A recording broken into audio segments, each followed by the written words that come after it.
ನಮಸ್ತೆ ಸ್ನೇಹಿತರೆ, ಇವತ್ತು ನಾವು 6ನೇ ತರಗತಿಯ ವಿಜ್ಞಾನ ಪಾಠದಲ್ಲಿ 4ನೇ ಅಧ್ಯಾಯ ಕಾಂತಗಳ ಅನ್ವೇಷಣೆಯನ್ನು ತಿಳ್ಕೊಳ್ಳೋ.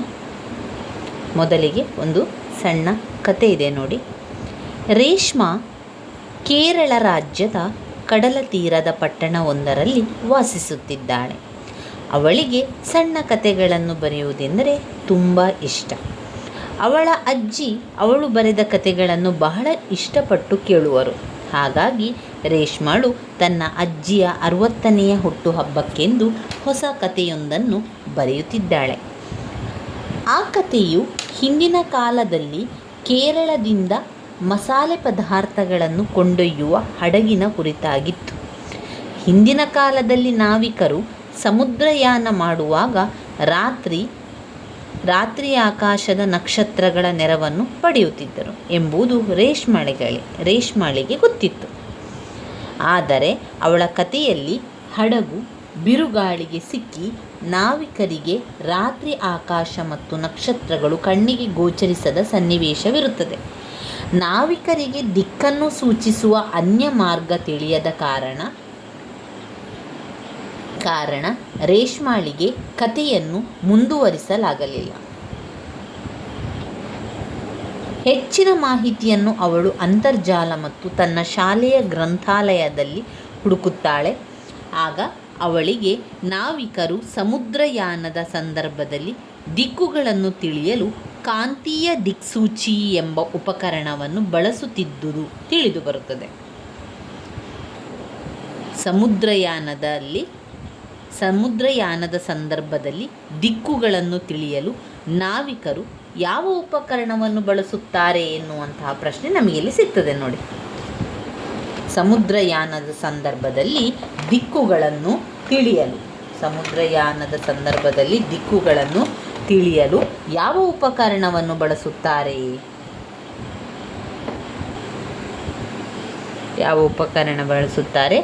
ಕಾಂತೀಯ ದಿಕ್ಸೂಚಿ ಎಂಬ ಉಪಕರಣವನ್ನು ಬಳಸುತ್ತಿದ್ದುದು ತಿಳಿದು ಬರುತ್ತದೆ. ಕಾಂತೀಯ ದಿಕ್ಸೂಚಿ.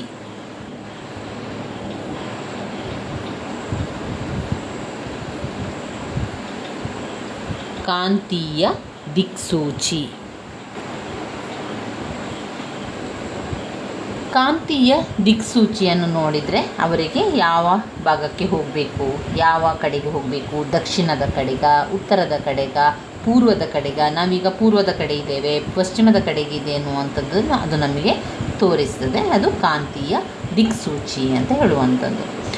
ಪರ್ಸ್ಗಳನ್ನು ಮತ್ತು ಪೆನ್ಸಿಲ್ ಬಾಕ್ಸ್ಗಳನ್ನು ಮುಚ್ಚಲು ಕಾಂತಗಳನ್ನು ಬಳಸುವುದನ್ನು ರೇಷ್ಮಾ ನೋಡಿದ್ದಳು. ಪರ್ಸ್ಗಳನ್ನು ಮತ್ತು ಪೆನ್ಸಿಲ್ ಬಾಕ್ಸ್ಗಳನ್ನು ಮುಚ್ಚಲು ಕಾಂತಗಳನ್ನು ಬಳಸುವುದನ್ನು ರೇಷ್ಮಾ ನೋಡಿದ್ದಳು. ಅವಳ ಶಾಲೆಯಲ್ಲಿ ಬರೆಯಲು ಬಳಸುತ್ತಿದ್ದ ಬೋರ್ಡ್ಗೆ ಡಸ್ಟರ್ ಅಂಟುವಂತೆ ಮಾಡಲು ಕಾಂತವನ್ನು ಬಳಸುತ್ತಿದ್ದುದನ್ನು ನೋಡಿದ್ದಳು. ಆದರೆ ಅವಳು ಅವುಗಳನ್ನು ಎಚ್ಚರಿಕೆಯಿಂದ ಗಮನಿಸಿರಲಿಲ್ಲ. ಹಾಗಾಗಿ ಈಗ ಅವಳಿಗೆ ಕಾಂತಗಳು ಮತ್ತು ದಿಕ್ಸೂಚಿಗಳ ಬಗ್ಗೆ ಇನ್ನೂ ಹೆಚ್ಚಿನದನ್ನು ಕಲಿಯುವ ಕುತೂಹಲ ಉಂಟಾಯಿತು. ದಿಕ್ಸೂಚಿಗಳ ಬಗ್ಗೆ ಇನ್ನೂ ಹೆಚ್ಚಿನದನ್ನು ಕಲಿಯುವ ಕುತೂಹಲ ಉಂಟಾಗ್ತದೆ ಅವಳಿಗೆ. ಅಂದರೆ ಅವಳಿಗೆ ರೇಷ್ಮಾ ಎನ್ನುವಂಥ ಹುಡುಗಿಗೆ ಕತೆ ಬರೆಯುವಂಥದ್ದು ಅಂತ ತುಂಬ ಇಷ್ಟಪಟ್ಟು ಬರಿತಾ ಇದ್ಳು.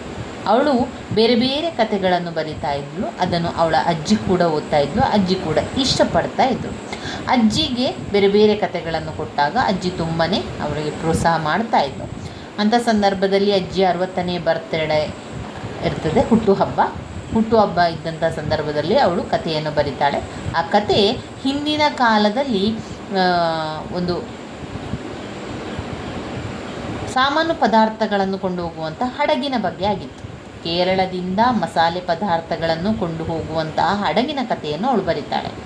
ಹಿಂದಿನ ಕಾಲದಲ್ಲಿ ನಾವಿಕರು ಏನು ಮಾಡ್ತಾರೆ ಅಂತ ಹೇಳಿದರೆ, ಕತ್ತಲೆಯಲ್ಲಿ ಹಡಗಿನಲ್ಲಿ ಹೋಗ್ತಾ ಇದ್ದಾಗ ಆಕಾಶವನ್ನು ನೋಡುವುದು, ನಕ್ಷತ್ರಗಳನ್ನು ನೋಡಿ ಅವರು ಯಾವ ದಿಕ್ಕಿನಲ್ಲಿದ್ದೇವೆ, ಎಲ್ಲಿದ್ದೇವೆ ಎನ್ನುವಂಥದ್ದು ಎಲ್ಲ ವಿಚಾರ ಅವರಿಗೆ ಗೊತ್ತಾಗ್ತದೆ. ಆದರೆ ಇಲ್ಲಿ ರೇಷ್ಮಾ ಬರೆಯುವಂತಹ ಕಥೆಯಲ್ಲಿ ಅವಳ ಒಂದು ಹಡಗು ಬಿರುಗಾಳಿಗೆ ಸಿಕ್ಕಿಕೊಳ್ಳುತ್ತದೆ. ಮತ್ತು ಆಗ ಅವರಿಗೆ ನಾವಿಕರಿಗೆ ಏನು ಕಾಣುವುದಿಲ್ಲ, ಆಕಾಶ ಏನು ಕಾಣುವುದಿಲ್ಲ, ನಕ್ಷತ್ರ ಏನು ಕಾಣುವುದಿಲ್ಲ, ಅವರಿಗೆ ಯಾವ ದಿಕ್ಕಲ್ಲಿ ಹೋಗಬೇಕು ಅಂತ ಗೊತ್ತಾಗೋದಿಲ್ಲ.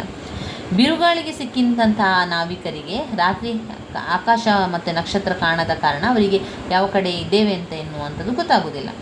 ಈ ಕಥೆಯಲ್ಲಿ ರೇಷ್ಮಳಿಗೆ ಅವರಿಗೆ ಹೆಚ್ಚಿನ ಮಾಹಿತಿಯನ್ನು ಅವಳು ಅಂತರ್ಜಾಲದಲ್ಲಿ ತಿಳ್ಕೊಂಡು ಅಥವಾ ಶಾಲೆಯ ಗ್ರಂಥಾಲಯದಲ್ಲಿ ಹುಡುಕ್ತಾಳೆ. ಆಗ ಅವಳಿಗೆ ಗೊತ್ತಾಗ್ತದೆ ಹೆಚ್ಚಾಗಿ ಈ ಕತ್ತಲೆಯ ಸಂದರ್ಭಗಳಲ್ಲಿ ನಾವಿಕರೆಲ್ಲರೂ ಏನು ಮಾಡ್ತಾರೆ, ದಿಕ್ಸೂಚಿಯನ್ನು ಬಳಸ್ತಾರೆ. ದಿಕ್ಸೂಚಿಯನ್ನು ಬಳಸಿ ಯಾವ ಭಾಗಕ್ಕೆ ಹೋಗಬೇಕು ಎನ್ನುವಂಥದ್ದನ್ನು ತಿಳಿದುಕೊಳ್ಳುವಂಥದ್ದು. ಆಮೇಲೆ ಅವಳು ಶಾಲೆಗಳಲ್ಲಿ ಕೂಡ ನೋಡಿದ್ಲು, ಅವಳು ಡಸ್ಟರನ್ನು ಬೋರ್ಡಿಗೆ ಅಂಟಿಸುವಂತಹ ಒಂದು ಕಾಂತವನ್ನು ಕೂಡ ನೋಡಿದ್ಲು, ಪರ್ಸನ್ನು ಮುಚ್ಚುವಂಥ ಕಾಂತವನ್ನು ನೋಡಿದ್ಲು, ಪೆನ್ಸಿಲ್ ಬಾಕ್ಸ್ಗಳನ್ನು ಮುಚ್ಚುವಂಥ ಕಾಂತಗಳನ್ನು ನೋಡಿದ್ಲು, ಚಿಕ್ಕ ಉಂಗುರಾಕಾರದ ಕಾಂತ, ಯಾವ ಬೇರೆ ಬೇರೆ ರೀತಿಯ ಕಾಂತಗಳು ಇರ್ತದೆ ಅದರಲ್ಲಿ. ಅಂದರೆ ಅಯಸ್ಕಾಂತ ಅಂತ ನಾವು ಹೇಳುವಂಥ ಅಯಸ್ಕಾಂತ ಅಲ್ಲ, ಮೊದಲು ನಾವು ಹೇಳ್ತಾ ಇದ್ದೆವು. ಅದು ಒಂದು ಯಾವುದಾದ್ರೂ ಕಬ್ಬಿಣದ ವಸ್ತುವಿಗೆ ಹಾಕಿದ ಕೂಡಲೇ ಅದು ಹೇಳ್ಕೊಳ್ತಾ ಇತ್ತು, ಮುಟ್ತಾ ಇತ್ತು, ತನ್ನ ಆಕರ್ಷಣೆಯನ್ನು ಮಾಡ್ತಾಯಿತ್ತು. ಯಾವಾಗ ತನ್ನ ಕಡೆಗೆ ವಸ್ತುಗಳನ್ನು ಆಕರ್ಷಣೆ ಮಾಡ್ತದೋ ಅಂತಹ ವಸ್ತುಗಳನ್ನು ನಾವು ಎಳೆಯುವಂಥದ್ದು, ಸೆಳೆಯುವಂಥದ್ದು, ಕಾಂತೀಯ ಗುಣ ಇದೆ ಎನ್ನುವಂಥದ್ದನ್ನು ಅದಕ್ಕೆ. ಹಿಂದಿನ ಕಾಲದಲ್ಲಿ ನಾವಿಕರು ಬಳಸುತ್ತಿದ್ದಂತಹ ದಿಕ್ಸೂಚಿಯು ಲೋಡ್ ಸ್ಟೋನ್ ಎಂದು ಕರೆಯಲ್ಪಡುವ ಸ್ವಾಭಾವಿಕವಾಗಿ ದೊರಕುವ ಕಾಂತಗಳಿಂದ ತಯಾರಿಸಲ್ಪಟ್ಟಿತ್ತು. ಕಾಲಕ್ರಮೇಣ ಜನರು ಏನು ಮಾಡ್ತಾರೆ, ಕಾಂತಗಳನ್ನು ಕಬ್ಬಿಣದಿಂದಲೂ ಕೂಡ ತಯಾರಿಸಬಹುದು ಅಂತ ಹೇಳಿಕೊಟ್ರು. ಈಗ ವಿವಿಧ ವಸ್ತುಗಳಿಂದ ತಯಾರಿಸಲ್ಪಟ್ಟ ಕಾಂತಗಳನ್ನು ಹೊಂದಿದ್ದೇವೆ. ಶಾಲೆಯ ಪ್ರಯೋಗಾಲಯ, ಪೆನ್ಸಿಲ್ ಬಾಕ್ಸ್, ಆಮೇಲೆ ಸ್ಟಿಕ್ಕರ್ಸ್ಗಳು ಹಾಗೂ ಗೊಂಬೆಗಳಲ್ಲಿ ಕೃತಕ ಕಾಂತಗಳನ್ನು ಬಳಸುತ್ತಾರೆ. ಕಾಂತಗಳು ವಿವಿಧ ಆಕಾರಗಳಲ್ಲಿರ್ತದೆ. ಕಾಂತಗಳು ಯಾವ ಆಕಾರದಲ್ಲಿರ್ತದೆ ಮಕ್ಕಳೇ? ಇಲ್ಲಿ ಕಾಂತಗಳು ವಿವಿಧ ಆಕಾರಗಳಲ್ಲಿರಬಹುದು. ಬೇರೆ ಬೇರೆ ಆಕಾರ ಕಾಂತಕ್ಕಿದೆ. ಅದರಲ್ಲಿ ಒಂದು ದಂಡಕಾಂತ, ಮತ್ತು ಯು ಆಕಾರದ ಕಾಂತ, ಉಂಗುರಾಕಾರದ ಕಾಂತ ಎನ್ನುವಂಥ ಕಾಂತ, ವಿವಿಧ ಆಕಾರದ ಕಾಂತಗಳನ್ನು ನಾವು ಕಾಣ್ಬೋದು. ಕಾಂತಗಳ ಆಕಾರ ಅಂತ ಬಂದಾಗ ಕಾಂತಗಳು ವಿವಿಧ ಆಕಾರದಲ್ಲಿರಬಹುದು. ಕಾಂತಗಳ ವಿವಿಧ ಆಕಾರಗಳು ಯಾವುದು? ದಂಡಕಾಂತ, ದಂಡದ ರೀತಿಯಲ್ಲಿ, ದಂಡ ಅಂದರೆ ಒಂದು ಕೋಲಿನ ರೀತಿಯಲ್ಲಿರ್ತದೆ. ಆಮೇಲೆ ಯು ಆಕಾರದ ಕಾಂತ, ಉಂಗುರಾಕಾರದ ಕಾಂತ, ಯಾವುದೇ ರೀತಿಯಲ್ಲಿರ್ತದೆ, ಅದು ಯಾವುದೇ ಒಂದು ರೀತಿಯಲ್ಲಿ ಕೂಡ ಇದು ಇರ್ಬೋದು. ಕಾಂತಗಳು ಕೆಲವೇ ಸಾಮಗ್ರಿಗಳಿಂದ ತಯಾರಿಸಿದ ವಸ್ತುಗಳಿಗೆ ಮಾತ್ರ ಅಂಟಿಕೊಳ್ಳುತ್ತದೆ ಅಂತ ಬಂದಾಗ ಈ ಕಾಂತ ಎನ್ನುವಂಥದ್ದು ಕಬ್ಬಿಣಕ್ಕೆ ಸಂಬಂಧಪಟ್ಟಂಥದ್ದನ್ನೆಲ್ಲ ಅದು ಎಳ್ಕೊಳ್ತದೆ. ಕಾಂತೀಯ ಮತ್ತು ಅಕಾಂತೀಯ ವಸ್ತುಗಳು ಅಂತ ಕಾಣ್ಬೋದು. ಕಾಂತದಲ್ಲಿ ಎರಡು ವಿಧ: ಕಾಂತೀಯ ವಸ್ತುಗಳು, ಅಕಾಂತೀಯ ವಸ್ತುಗಳು. ಕಾಂತೀಯ ವಸ್ತುಗಳು ಮತ್ತು ಅಕಾಂತೀಯ ವಸ್ತುಗಳು. ಕಾಂತೀಯ ವಸ್ತುಗಳು ಮತ್ತು ಅಕಾಂತೀಯ ವಸ್ತುಗಳು ಎರಡು ವಿವಿಧ ಆಕಾರದ ಕಾಂತಗಳಲ್ಲಿ, ಅಂದರೆ ಅದು ಒಂದು ಆಕರ್ಷಿಸ್ತದೆ, ಮತ್ತೊಂದು ಆಕರ್ಷಿಸುವುದಿಲ್ಲ ಎನ್ನುವಂಥದ್ದು. ನಾವು ಈಗ ಚಟುವಟಿಕೆಗಳನ್ನು ಕೂಡ ಅನ್ವೇಷಿಸ್ತಾ ಹೋಗೋಣ. ವಿವಿಧ ಸಾಮಗ್ರಿಗಳಿಂದ ತಯಾರಿಸಿದ ಕೆಲವು ವಸ್ತುಗಳನ್ನು ಹಾಗೂ ಒಂದು ಕಾಂತವನ್ನು ಸಂಗ್ರಹಿಸಿ ಇವುಗಳಲ್ಲಿ ಯಾವುವು ಕಾಂತಕ್ಕೆ ಅಂಟಿಕೊಳ್ಳುತ್ತದೆ ಎಂಬುದನ್ನು ಊಹಿಸಬೇಕು. ಈಗ ಅಯಸ್ಕಾಂತ ಇದೆ ಅಂತ ಆದರೆ ನಮ್ಮಲ್ಲಿ ಅದು ಯಾವುದಕ್ಕೆ ಅಂಟಿಕೊಳ್ಳುತ್ತದೆ, ಯಾವುದಕ್ಕೆ ಅಂಟಿಕೊಳ್ಳುವುದಿಲ್ಲ ಅಂತ. ಯಾವುದೇ ಒಂದು ವಸ್ತು ತನ್ನೆಡೆಗೆ ವಸ್ತುಗಳನ್ನು ಆಕರ್ಷಿಸಿದರೆ ಅದನ್ನು ಕಾಂತೀಯ ವಸ್ತುಗಳು ಅಂತ ಕರಿತೇವೆ. ಯಾವಾಗ ನಮ್ಮ ಒಂದು ವಸ್ತು ತಮ್ಮ ಕಡೆಗೆ ಯಾವುದೇ ವಿಷಯಗಳನ್ನು, ಯಾವುದೇ ಒಂದು ಆಕರ್ಷಣೆಯನ್ನು ಕೊಡೋದಿಲ್ವೋ ಅಂತಹ ಒಂದು ವಸ್ತುಗಳನ್ನು ಅಕಾಂತೀಯ ವಸ್ತುಗಳು ಅಂತ ನಾವು ಕರೆಯುವಂಥದ್ದು. ಇನ್ನು ಕಾಂತದಿಂದ ಆಕರ್ಷಿಸಲ್ಪಡುವ ವಸ್ತುಗಳು ಅಂದರೆ ಅದರಲ್ಲಿ ಸ್ವಲ್ಪ ಕಬ್ಬಿಣದ ಅಂಶ ಇರುವಂಥ ವಸ್ತುಗಳನ್ನೆಲ್ಲ ಕೂಡ ಕಾಂತ ಏನು ಮಾಡ್ತದೆ, ಆಕರ್ಷಣೆಯನ್ನು ಮಾಡ್ತದೆ. ಇಲ್ಲಿ ಒಂದು ಕೋಷ್ಟಕವನ್ನು ಕೊಟ್ಟಿದ್ದಾರೆ. ಕಾಂತದಿಂದ ಆಕರ್ಷಿಸಲ್ಪಡುವ ವಸ್ತುಗಳನ್ನು ಗುರುತಿಸುವುದು. ವಸ್ತುವಿನ ಹೆಸರು: ಒಂದು ಪೆನ್ಸಿಲ್.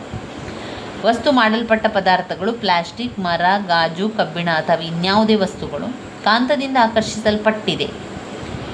ಹೌದಾ ಇಲ್ಲ ಎನ್ನುವಂಥದ್ದು ಊಹೆ ಮಾಡಿ ಬರಿಬೇಕು. ಹೌದು ಆದರೆ ಹೌದು, ಇಲ್ಲ ಅಂತಾದರೆ ಇಲ್ಲ.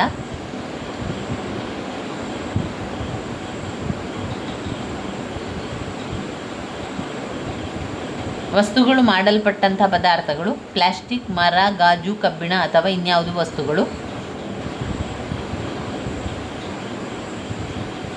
ವಸ್ತುವಿನ ಹೆಸರು: ಪೆನ್ಸಿಲ್, ಅಳಿಸುವ ರಬ್ಬರ್,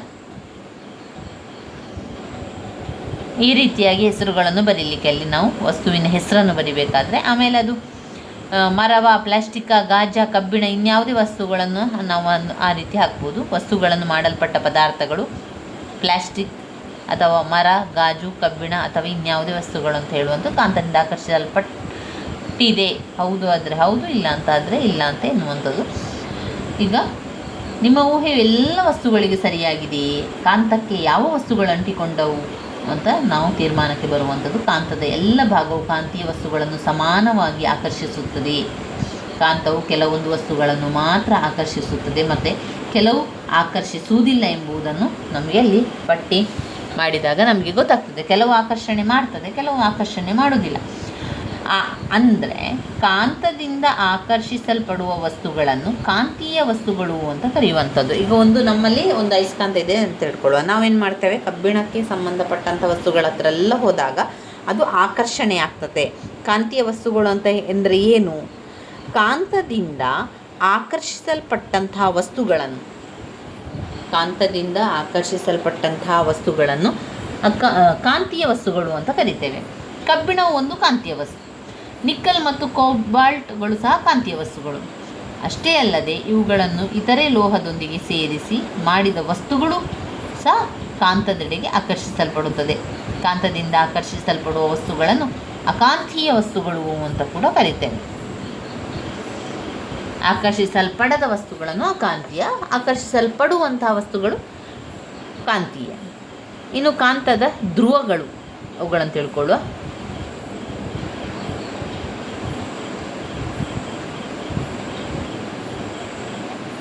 ಕಾಂತದ ಧ್ರುವಗಳನ್ನು ತಿಳ್ಕೊಳ್ಳೋ. ಈಗ ಚಟುವಟಿಕೆ 2, ಕಾಂತದ ಧ್ರುವಗಳು. ಒಂದು ಕಾಗದದ ಹಾಳೆಯ ಮೇಲೆ ಕಬ್ಬಿಣದ ಪುಡಿಗಳನ್ನು ಹರಡಿರಿ. ಕಾಗದದ ಮೇಲೆ ದಂಡಕಾಂತವನ್ನಿಡಿ ಕಾಗದವನ್ನು ನಿಧಾನವಾಗಿ ಬೆರಳಿನಿಂದ ಬಡಿಯಿರಿ. ಕಬ್ಬಿಣದ ರಜಗಳು ಏನಾಗುತ್ತದೆ ಎಂಬುದನ್ನು ಎಚ್ಚರಿಕೆಯಿಂದ ಗಮನಿಸಬೇಕು. ಅದರಲ್ಲಿ ನೋಡ್ಕೊಳ್ಬೇಕು ಏನೆಲ್ಲ ಇದೆ. ನೀವು ಕಬ್ಬಿಣದ ರಜಗಳು ಕಾಂತಕ್ಕೆ ಅಂಟಿಸಿಕೊಂಡಿರುವ ರೀತಿಯಲ್ಲಿ ಏನಾದರೂ ವಿಶೇಷತೆಯನ್ನು ಗಮನಿಸಿದ್ದೀರಾ? ಕಬ್ಬಿಣದ ರಜಗಳು ಕಾಂತದ ಮೇಲ್ಮೆಗೆ ಏಕರೂಪವಾಗಿ ಅಂಟಿಕೊಂಡಿದೆಯೇ ಅಥವಾ ಕಾಂತದ ನಿರ್ದಿಷ್ಟ ಭಾಗಕ್ಕೆ ಹೆಚ್ಚು ಪ್ರಮಾಣದಲ್ಲಿ ಅಂಟಿಕೊಂಡಿದೆ ಎನ್ನುವಂಥದ್ದು. ಇಲ್ಲಿ ಈ ಒಂದು ಕಾಂತಕ್ಕೆ ಅಂಟಿಕೊಂಡಿರುವಂಥ ರೀತಿಯಲ್ಲಿ ಏನಾದರೊಂದು ವಿಶೇಷತೆಯನ್ನು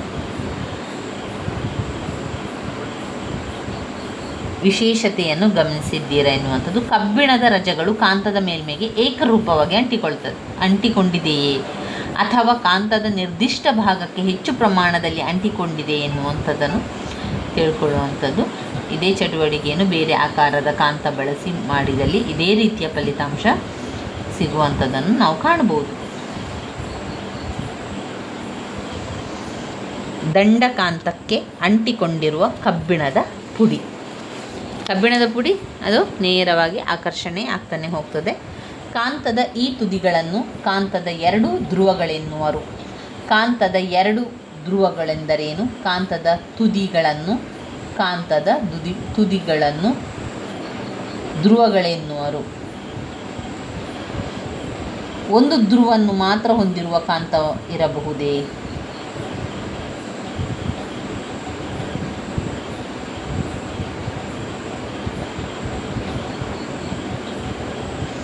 ಕಾಂತದ ಈ ತುದಿಗಳನ್ನು ಕಾಂತದ 2 ಧ್ರುವಗಳೆನ್ನುವರು. ದಕ್ಷಿಣ ಧ್ರುವ ಮತ್ತು ಉತ್ತರ ಧ್ರುವ. ಕಾಂತವು ಯಾವುದೇ ಆಕಾರದಲ್ಲಿದ್ದರೂ ಧ್ರುವಗಳಿಗೆ ಕಬ್ಬಿಣದ ಪುಡಿಯು ಹೆಚ್ಚು ಅಂಟಿಕೊಳ್ಳುತ್ತದೆ. ಒಂದೇ ಧ್ರುವವಿರುವ ಕಾಂತವಿರಲು ಸಾಧ್ಯವಿಲ್ಲ. ಕಾಂತವೊಂದನ್ನು ಸರಿಯಾದ ಚಿಕ್ಕ ಚಿಕ್ಕ ತುಂಡುಗಳನ್ನಾಗಿ ವಿಭಜಿಸಲು ಸಹ ಪ್ರತಿ ತುಂಡಿನಲ್ಲಿ ಉತ್ತರ ಮತ್ತು ದಕ್ಷಿಣ ಧ್ರುವಗಳು ಯಾವಾಗಲೂ ಅಸ್ತಿತ್ವದಲ್ಲಿರುತ್ತದೆ. ಉತ್ತಮ ಧ್ರುವ ಮಾತ್ರ ಅಥವಾ ದಕ್ಷಿಣ ಧ್ರುವ ಮಾತ್ರ ಹೊಂದಿರುವ ಕಾಂತವು ಇರಲು ಸಾಧ್ಯವಿಲ್ಲ. ಇನ್ನು ಬರುವಂಥದ್ದು ದಿಕ್ಕುಗಳನ್ನು ಕಂಡುಹಿಡಿಯುವುದು ಪ್ರಯೋಗವನ್ನು ಮಾಡೋಣ.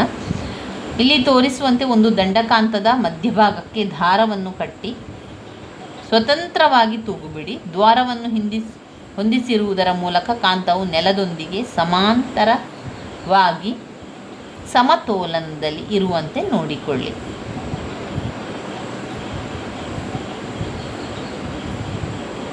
ಈಗ ದಂಡಕಾಂತವನ್ನು ನಿಧಾನವಾಗಿ ಸಮಾಂತರ ಸ್ಥಿತಿಯಲ್ಲೇ ತಿರುಗಿಸಿ ಕಾಂತವು ವಿಶ್ರಾಂತ ಸ್ಥಿತಿಗೆ ಬರಲು ಬಿಡಿ. ಇನ್ನು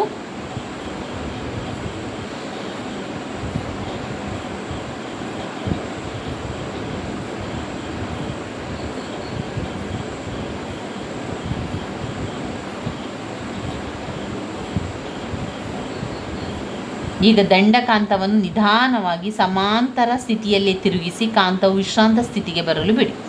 ಕಾಂತದ ತುದಿಗಳ ಸ್ಥಾನಗಳನ್ನು ನೆಲದ ಮೇಲೆ ಗುರುತಿಸಿ. ಇದು ಕಾಂತವು ವಿಶ್ರಾಂತಿಗೆ ಬರುವ ದಿಕ್ಕಾಗಿದೆ. ಈಗ ದಂಡಕಾಂತದ ಒಂದು ತುದಿಯನ್ನು ನಿಧಾನವಾಗಿ ತಳ್ಳಿ ಕಾಂತವು ವಿಶ್ರಾಂತ ಸ್ಥಿತಿಗೆ ಬರುವವರೆಗೆ ಕಾಯಬೇಕು.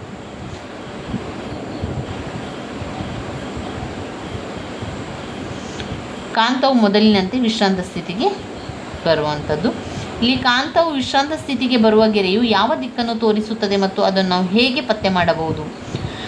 ಸೂರ್ಯನು ಉದಯಿಸುವ ಮತ್ತು ಮುಳುಗುವ ದಿಕ್ಕುಗಳ ಪರಿಚಯವಿದ್ದರೆ ನಾವು ಸುಲಭವಾಗಿ ಪೂರ್ವ ಮತ್ತು ಪಶ್ಚಿಮ ದಿಕ್ಕುಗಳನ್ನು ಊಹಿಸಬಹುದು. ನಮಗೆ ಇದು ಗೊತ್ತಿದ್ದರೆ ಕಾಂತವು ವಿಶ್ರಾಂತ ಸ್ಥಿತಿಗೆ ಬರುವ ದಿಕ್ಕನ್ನು ಸಹ ಗುರುತಿಸಬಹುದು.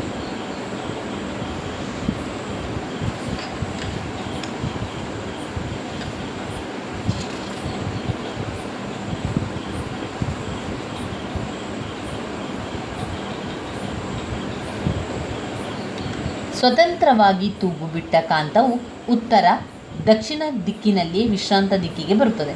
ಕಾಂತದ ಯಾವ ತುದಿ ಉತ್ತರ ದಿಕ್ಕಿಗಿರುತ್ತದೆಯೋ ಅದನ್ನು ಉತ್ತರ ದಿಕ್ಕನ್ನು ನೋಡುವ ಧ್ರುವ ಅಥವಾ ಕಾಂತದ ಉತ್ತರ ಧ್ರುವ ಎನ್ನುವರು.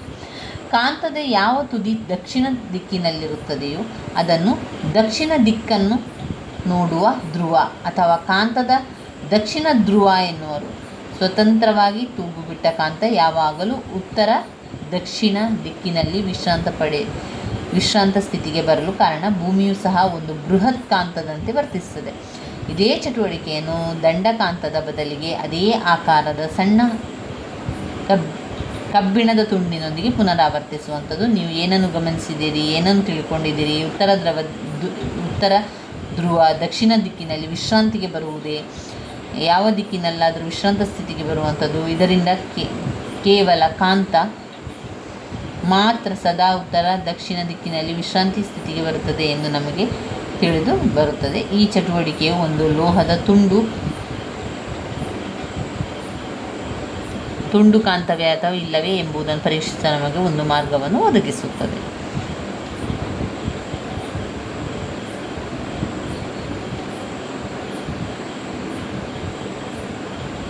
ಇನ್ನು ಬರುವಂಥದ್ದು, ಇಲ್ಲಿ ನಾವು ಯಾವ ಸ್ಥಳ ದಿಕ್ಕಂತ ತಿಳಿಯಬೇಕು. ಆ ಸ್ಥಳದಲ್ಲಿ ದಿಕ್ಸೂಚಿಯನ್ನು ಇಟ್ಟಾಗ ಅದು ಸ್ವಲ್ಪ ಹೊತ್ತಿನ ನಂತರ ಉತ್ತರ ದಕ್ಷಿಣ ದಿಕ್ಕಿನಲ್ಲಿ ವಿಶ್ರಾಂತಿ ಸ್ಥಿತಿಗೆ ಬರುತ್ತದೆ. ನಂತರ ದಿಕ್ಸೂಚಿಯ ಸೂಚಿಯನ್ನು ಡಯಲ್ನಲ್ಲಿ ನಮೂದಿಸಿದ ಉತ್ತರ ದಕ್ಷಿಣ ದಿಕ್ಕುಗಳೊಂದಿಗೆ ಸರಿಹೊಂದುವವರೆಗೆ ನಿಧಾನವಾಗಿ ತಿರುಗಿಸಬೇಕು. ನಂತರ ಡಯಲ್ನಲ್ಲಿ ಆ ಸ್ಥಳದ ಎಲ್ಲ ದಿಕ್ಕುಗಳನ್ನು ಗುರುತಿಸಬಹುದು.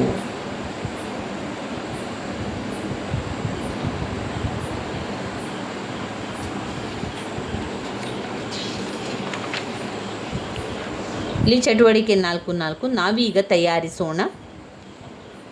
ಬಟ್ಟೆ ಹೊಲಿಯುವ ಕಬ್ಬಿಣದ ಸೂಜಿ, ಒಂದು ಶಾಶ್ವತ ದಂಡಕಾಂತ, ಒಂದು ಗಾಜಿನ ಪಾತ್ರೆ ಮತ್ತು ನೀರನ್ನು ಸಂಗ್ರಹಿಸುವಂಥದ್ದು.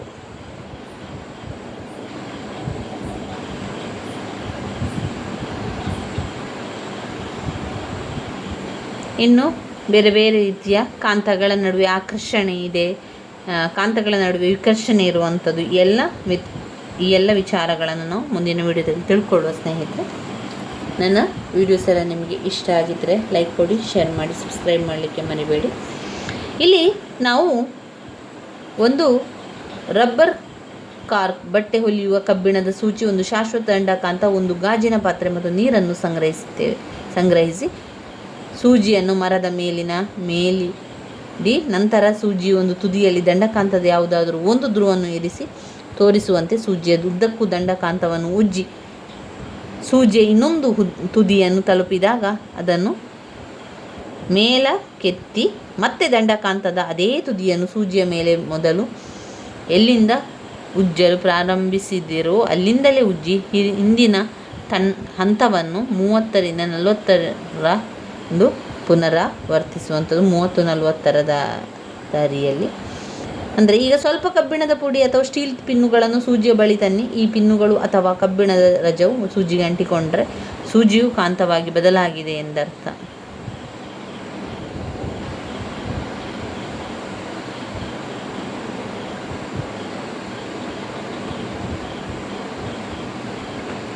ಎರಡು ಕಾಂತಗಳನ್ನು ಪರಸ್ಪರ ಹತ್ತಿರ ತಂದರೆ ಏನಾಗ್ತದೆ ಅಂದರೆ ಅದು ವಿರುದ್ಧ ದಿಕ್ಕಿನಲ್ಲಿ ಹೋಗುವಂಥದ್ದು ಕಾಣ್ಬೋದು. ನಾವು ಮುಂದಿನ ವಿಡಿಯೋದಲ್ಲಿ ಇವುಗಳ ಬಗ್ಗೆ ಇನ್ನಷ್ಟು ವಿಚಾರಗಳನ್ನು ತಿಳಿತಾ ಹೋಗುವ. ನನ್ನ ವೀಡಿಯೋಸ್ ಎಲ್ಲ ನಿಮಗೆ ಇಷ್ಟ ಆಗಿದ್ದರೆ ಲೈಕ್ ಕೊಡಿ, ಶೇರ್ ಮಾಡಿ, ಸಬ್ಸ್ಕ್ರೈಬ್ ಮಾಡಲಿಕ್ಕೆ ಮರಿಬೇಡಿ. ಧನ್ಯವಾದಗಳು.